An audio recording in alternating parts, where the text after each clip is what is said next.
Hubble has been in space for over 34 years, and its mission has been an incredible success. Although it wasn't originally designed to observe objects within our solar system, it has managed to do so throughout its journey, capturing extraordinary moments that would have otherwise gone unnoticed. Not every planet has a dedicated mission, and there's much more to see in our solar system beyond just the planets. Let's embark on a journey through our cosmic neighborhood, venturing from Earth to the farthest reaches of the solar system, exploring remarkable objects you might never have heard of, as revealed by Hubble's keen eye. We'll begin our grand tour close to home with our immediate neighbor, the Moon. Due to the Moon's large apparent size in our sky, Hubble cannot capture its entire surface in a single image. Moreover, other missions, such as NASA's Lunar Reconnaissance Orbiter, provide far better images of the Moon. Thus, Hubble's time is better utilized elsewhere. However, in 2012, Hubble captured an intriguing image during a special event: Venus passing in front of the Sun. Why observe the Moon during this event? Scientists used it as a massive mirror to detect subtle variations caused by sunlight scattering through Venus's atmosphere. These variations reveal details about the atmosphere's chemical composition. Although Venus's atmospheric composition is already well known, this experiment tested whether the light scattering method produces accurate results. Hubble frequently applies this technique to study exoplanet atmospheres by observing distant stars as planets transit in front of them. Since the Sun is too bright for Hubble to observe directly, using the Moon as a reflector enabled scientists to obtain the data they needed. While capturing the entirety of the Moon poses challenges for Hubble, the same is not true for Mars. Hubble often observes Mars, offering a full view of the planet's disk, something orbiting spacecraft can't always achieve. These images provide valuable insights into dust storms, seasonal changes, and other weather phenomena. Such information is crucial for planning rover operations and building a comprehensive understanding of Martian weather for future predictions. In one time-lapse, a global dust storm envelops the planet, obscuring surface features.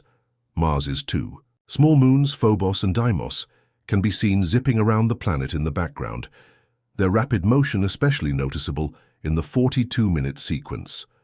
Another time-lapse focuses on Phobos, the larger and closer of Mars's moons, showing its movement over just 22 minutes. Phobos completes an orbit around Mars in only 7.5 hours, making it the only moon in the solar system to orbit faster than its planet's day. As we leave the inner planets behind and approach the first of the gas giants, we encounter the asteroid belt, a fascinating region filled with objects worth studying. Among them is the curious asteroid 6478 Gault, a misleadingly named celestial body that has captured Hubble's attention.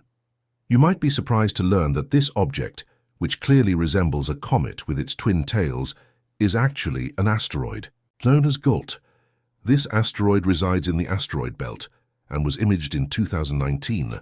So why does it have a tail? Scientists believe the answer lies in a phenomenon called the Yarkovsky-O'Keefe-Radzievskii-Paddock (YORP effect.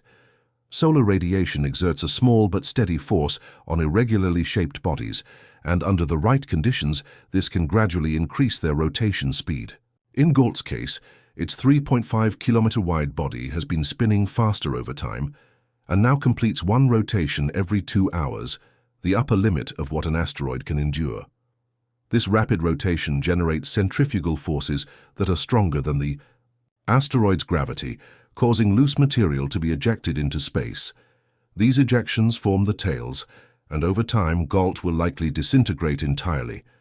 Like many other asteroids and comets, Gault isn't a solid rock but a fragile rubble pile, held together by weak gravitational forces. The asteroid belt, with its chaotic population of 1 to 2 million asteroids larger than a kilometer, and countless smaller ones, is a dynamic region. To illustrate this, let's examine P2010A2. At first glance, it appears to be a typical comet. However, a closer look at its nucleus reveals an unusual filamentary structure. Surprisingly, this is not the comet's nucleus. It isn't even a comet. What we're seeing is an extraordinarily rare event, a collision between two asteroids. The ideal X-shaped structure near the nucleus consists of debris from the impact, with rubble being ejected in 4 directions. Some of this material is pulled back toward the center of mass by the faint gravitational pull, while particles in the tail have escaped entirely. Despite the occasional chaos, most asteroids in the belt follow relatively stable circular orbits around the Sun.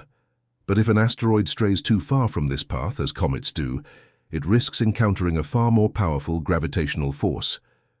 Jupiter, often called the solar system's vacuum cleaner, is a dominant force in this region. Its immense mass accounts for nearly 3/4 of all the matter in the solar system outside the Sun, giving it a gravitational influence that shapes the fate of nearby objects. A striking example of this occurred in 1994, when the 2-kilometer-wide comet Shoemaker-Levy 9 ventured too close to Jupiter. The planet's gravity not only captured the comet, but also tore it apart, breaking it into several fragments. By the time the fragments impacted Jupiter, they were already scattered, marking the first ever direct observation of an extraterrestrial collision. Interestingly, Shoemaker-Levy 9 had been captured by Jupiter roughly 2 decades earlier and orbited as an active comet, a phenomenon also observed for the first time. However, its orbit eventually brought it perilously close to Jupiter's surface. The resulting tidal forces shredded the comet, and just a year later, its fragments collided with Jupiter at an astonishing speed of 60 kilometers, over 210,000 kilometers. The impacts on Jupiter generated fireballs reaching temperatures of over 23,000 degrees, soaring an astonishing 3,000 kilometers above the planet's limb. The most significant impact left a dark spot spanning 12,000 kilometers, roughly the size of Earth, and unleashed energy equivalent to 6 million megatons of TNT, more than 600 times the power of the world's combined nuclear arsenal. While other impacts have been less dramatic, they've been observed and photographed, lending credibility to the theory that Jupiter acts as a cosmic vacuum cleaner, shielding the inner planets of the solar system from catastrophic collisions. Beyond its immense gravitational influence, Jupiter offers ethereal phenomena that captivate astronomers. For instance, Earth isn't the only planet to experience auroras. While auroras are visible to the naked eye on Earth, they are actually brightest in ultraviolet light. Thanks to the Hubble Space Telescope's ability to detect ultraviolet wavelengths, we've been able to closely study these dazzling displays on other planets. Jupiter's auroras are the easiest to observe, as the planet is not only the largest and closest of the gas giants, but also has a powerful magnetic field and intense radiation that generate incredibly bright auroras. In 2016, during the Juno spacecraft's journey to Jupiter, scientists seized the opportunity to measure solar wind en route and study its impact on Jupiter's auroras using Hubble. This collaboration allowed Hubble to monitor Jupiter almost daily for several months. The findings revealed auroras hundreds of times more intense than those on Earth, with a radiant power of 100 terawatts. Remarkably, unlike Earth's auroras, which appear sporadically during solar storms, Jupiter's auroras are continuous. This discovery suggests that Jupiter's auroras are not solely driven by solar wind. Data from Juno indicates that the planet's fierce radiation belts supply charged particles into the atmosphere via magnetic field lines. Additionally, alternating currents rather than direct currents within the magnetic field explain the aurora's radiant energy, a phenomenon that wouldn't occur with direct current energy transfer. After exploring Jupiter itself, let's shift our attention to one of its most intriguing moons, Europa. This icy satellite may potentially harbor the closest extraterrestrial life to Earth. Hubble has captured Europa in impressive detail, considering the vast distance. Europa is a major moon of Jupiter and one of the prime candidates for life in the solar system, not on its surface but beneath it within a subsurface ocean of liquid water. Europa's proximity to Jupiter results in extreme tidal forces, causing what is known as tidal flexing. This process generates heat, which scientists theorize keeps the ocean beneath Europa's icy crust warm enough to remain liquid. Various missions have sought evidence to confirm this ocean's existence, with Hubble playing a surprising role. While spacecraft like Galileo and Voyager captured higher resolution images during their close flybys, They lacked Hubble's ability to observe ultraviolet light. Hubble has detected what appeared to be plumes of water vapor erupting from Europa's surface. If confirmed, this volcanic activity would suggest a liquid interior mantle, further supporting the ocean hypothesis. Since the initial observation, many more plumes have been detected on Europa. Hubble's capabilities were also utilized to identify salts on the Moon's surface. While most missions rely on infrared imaging to study planetary surfaces, since many key emission bands of substances are in the infrared spectrum, sodium chloride, common salt, is primarily visible in the visible light spectrum. This limitation meant that Galileo missed detecting these salts.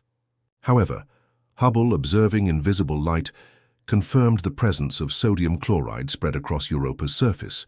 This discovery suggests the salts likely originated from the underground ocean, carried to the surface by the plumes and deposited there. The presence of sea salt on Europa is an exciting prospect because it implies the ocean floor could host hydrothermal activity. On Earth, hydrothermal vents are teeming with life, making this a promising avenue for further investigation. Unfortunately, sending a submarine mission to explore Europa's hidden ocean may still be a few decades away. Let's move on to the next stop in our journey through the outer planets, Saturn. After the Cassini mission ended in 2017, Saturn has been without a dedicated spacecraft, leaving the Hubble Space Telescope as our best tool for studying this gas giant. Hubble frequently observes Saturn, monitoring phenomena such as atmospheric weather and seasonal changes. Cassini studied Saturn for only half a Saturnian year, so Hubble now plays a crucial role in filling in the gaps in data. Among the most striking events Hubble has observed are massive storms stretching thousands of kilometers across Saturn's surface. In addition to its scientific contributions, Hubble also captures breathtaking images of the Saturnian system, showcasing its beauty. Here are some of the most stunning examples. As we near the end of our tour, let's visit the first of the icy giants, Uranus. Like Jupiter and Neptune, Uranus has storms visible on its surface, and even auroras near its magnetic poles. Interestingly, Uranus's magnetic poles don't align with its rotational axis, adding to the planet's quirks. Uranus's rotational axis is tipped so dramatically that it appears to roll along its orbit, setting it apart from the other planets in the solar system. This unique tilt also means solar eclipses from Uranus's moons are exceedingly rare. The first recorded instance of a moon shadow crossing Uranus occurred in 2006, as the last alignment in 1965 predated telescopes capable of observing such distant events. During this historic observation, Hubble captured a moon shadow transiting the planet's surface and also provided a detailed view of Uranus's atmospheric bands. Since that time, continued Hubble observations have revealed seasonal changes in Uranus's atmosphere over parts of its 84-year orbit. When one pole tilts toward the Sun, the atmosphere becomes lighter in color, forming a large cloud cap during the summer season. This feature dissipates as Uranus moves toward its equinox. Because Hubble is only 34 years old, it has observed less than half of a Uranian year, leaving much more to learn about the planet's seasonal dynamics. Finally, let's touch on an incredible discovery made by Hubble: Hippocamp, Neptune's smallest known moon. Without the telescope's capabilities, we might never have even known this tiny moon existed. The outer ice giants, Neptune and Uranus, have been largely overlooked by space agencies, with only a single close encounter, the Voyager 2 flyby in 1989. As a result, our understanding of these distant worlds remains quite limited. Without the observations from the Hubble Space Telescope, our knowledge would be even sparser. One of Hubble's major discoveries about Neptune came in 2013 when it identified a new moon, later named Hippocamp. While Hubble has discovered numerous moons, particularly around Jupiter and Saturn, Hippocamp stands out because it may be a fragment of Neptune's much larger moon, Proteus. Proteus, a 400-kilometer-wide moon, bears evidence of a turbulent history, including massive impact craters measuring 50 to 100 kilometers across. One of these collisions likely broke apart Proteus, sending fragments into orbit around Neptune. Hippocamp, an irregularly shaped object about 35 kilometers long, is believed to be the largest of these fragments and orbits, relatively close to its parent moon.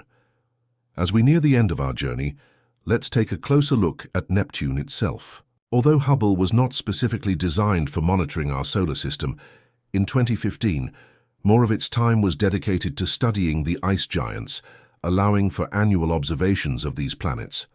This initiative has improved our ability to track seasonal changes in their atmospheres. One of the most striking features of Neptune's atmosphere is the presence of giant storms spanning thousands of kilometers. During Voyager 2's 1989 flyby, a massive storm later called the Great Dark Spot was observed, resembling Jupiter's Great Red Spot.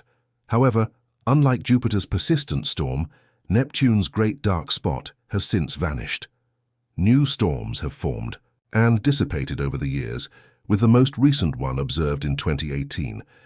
This storm lasted several years, but is now thought to have disappeared as well. Although data remains limited, scientists hypothesize that Neptune, like Jupiter, may have atmospheric bands traveling at different speeds. The interaction between these bands could give rise to vortices or storms where they meet. Once a storm forms, it drifts across the planet, occasionally crossing between bands. However, when it loses its power source, the storm gradually weakens, which seems to explain the transient nature of Neptune's vortices. Hubble is currently the only observatory capable of tracking these atmospheric changes, as storms on Neptune and Uranus are nearly invisible in most light wavelengths. Fortunately, Hubble can study these planets in the ultraviolet spectrum, providing unique insights into their weather patterns. And now, as you may have realized, we've reached the end of our journey with no more planets left to explore. Our tour of the solar system must end. Before we wrap up, there's one more dwarf planet worth mentioning, a fascinating world beyond Neptune that Hubble has studied. You might be thinking of Pluto, but no, we're talking about 2007 OR10, also known as Gonggong. Surprised? That's understandable. This celestial body isn't exactly a household name. Despite being the third largest dwarf planet in our solar system, trailing only Pluto and Eris in size, Gonggong resides billions of kilometers away in this Kuiper belt. Although Hubble didn't discover Gonggong, it played a crucial role in revealing an important detail about it. Gonggong has a moon. This discovery wasn't made initially because the moon appeared faint in earlier images. However, recent research suggested its existence due to Gonggong's unusually slow rotation, taking about 45 hours to complete a spin. Most Kuiper belt objects rotate in less than 24 hours, so scientists hypothesized that the drag from a moon's gravitational pull could explain the slow spin. By revisiting archival Hubble data, they confirmed the moon's presence. This discovery highlights an intriguing trend. Nearly all of the known dwarf planets in the Kuiper belt have moons. This may be due to the region's low-speed collisions. Objects in the Kuiper belt move slowly enough that fragments from impacts are more likely to remain gravitationally bound, forming moons. In contrast, in the asteroid belt, collisions are much more energetic, often flinging debris into space rather than allowing it to form moons. Identifying Gonggong's moon provides valuable data to refine our models of solar system formation. This seemingly small finding adds another piece to the puzzle of understanding our cosmic neighborhood. Reflecting on these discoveries, it's clear how instrumental Hubble has been in expanding humanity's understanding of space and our solar system over the past 3 decades. Hubble has achieved far more than anyone could have imagined, offering insights and images that will fuel scientific discovery for years to come. What's more, Hubble's mission isn't over yet. With proper care, it could continue operating until 2040, potentially outliving its spiritual successor, the James Webb Space Telescope, JWST. If you enjoyed this video, don't forget to give it a thumbs up, share it with your fellow space enthusiasts, and subscribe for more cosmic content. And, as always, keep looking up. You never know what you might see. Until next time, stay curious.